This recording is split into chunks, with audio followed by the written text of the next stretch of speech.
Miskien is jy vanoggend op 'n plek waar jy aanhou om dieselfde keuse in jou lewe te maak, omdat jy ergens in jouself hoop, as ek net nog een keer hierdie ding kies, dan sal die uitkoms anders wees. Maak nie saak hoeveel keer die uitkoms al dieselfde was nie. Ons leef met hierdie hoop in ons, dat iewers sal God net sy wil verander, en as ek net aanhou kies, dan sal dinge omdraai. Wat is dit in jou lewe wat jy oor en oor kies waarvan die gevolge dieselfde bly?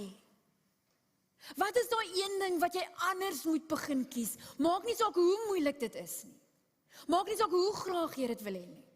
Maak nie saak tot op watse uiterste dit jou druk nie. Wat is daai een ding wat jy anders moet kies en besluit in jou lewe sodat die gevolg kan verander? Wat is die ding in jou lewe waar God voor jou staan en sê, maar dit is nie die lewe wat ek vir jou wou gehad het nie? En wat is dit wat jy moet kies om terug te kom in die lewe wat God vir jou gegee het?